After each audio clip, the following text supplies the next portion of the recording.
You distance yourself from this, right?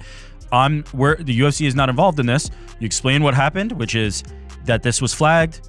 You follow the protocol. You ask the fighter assures you nothing's going to happen. And then the fight happens and it looks fishy. And the first thing Dana says that he did is called the FBI. So I don't think he could have explained that or handled it better if this was exactly how the protocol was followed. Breaking news, Dana White has finally spoken out on TMZ Sports about the fight-fixing scandal shaking the UFC. Probably about 1 o'clock that day, we're with a company called IC360, and they are the best bet monitoring company in the business. And they reached out to us and they told us that there was some unusual action going on with that fight. Do we know anything?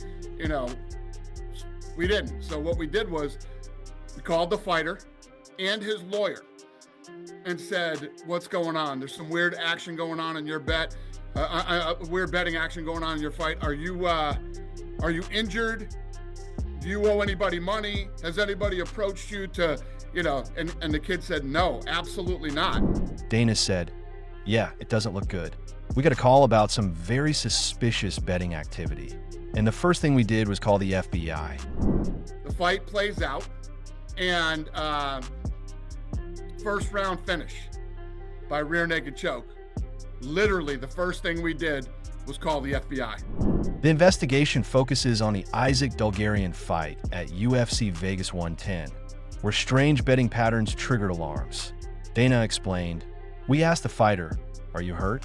Did someone approach you? He said no. But when the bets came in, we knew something was off. Since then, the UFC has released Dulgarian, and the FBI has taken full control of the case. So we called the FBI. I've met with the FBI twice today. So that's the whole thing. Now you see people out there talking, oh, there's hundreds of fights under it's total bullshit. Total usual clickbait bullshit. The only question I have is that the standard operating procedure, right? Is the standard operating procedure to go to the fighter themselves and interview them and ask them in this capacity? I guess the fact that he had his lawyer with him probably gives me some confidence in the credibility there, right? Because now somebody else is a party to it. But yeah, like this is exactly what you need to be doing if you're Dana White. We are not involved in this, and we are cooperating with the FBI in the investigation. Dana White has made it clear he's keeping his distance, saying this is now a legal matter and he won't interfere with the investigation. MMA journalist Ariel Helwani reacted to Dana's statement, calling it one of the most serious moments in modern UFC history. He said the organization is doing the right thing by stepping back, but this could expose deeper issues with fighter betting and internal oversight. Dana White spoke to TMZ yesterday about this ongoing gambling story. Some interesting thoughts. You know, he did as we expected him to do, which was distance themselves from it. And I think tried to position, whether true or not, the UFC as the ones who initiated the fire alarm to the FBI.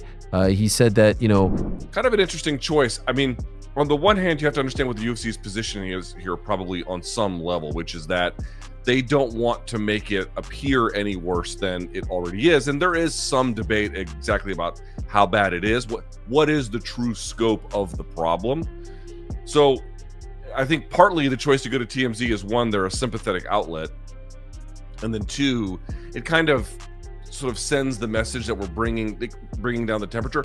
But at the same time, the fact that he has to address it at all kind of indicates that they don't want this to spiral any further than it already has. The story is still developing, and all eyes are on what the FBI uncovers next.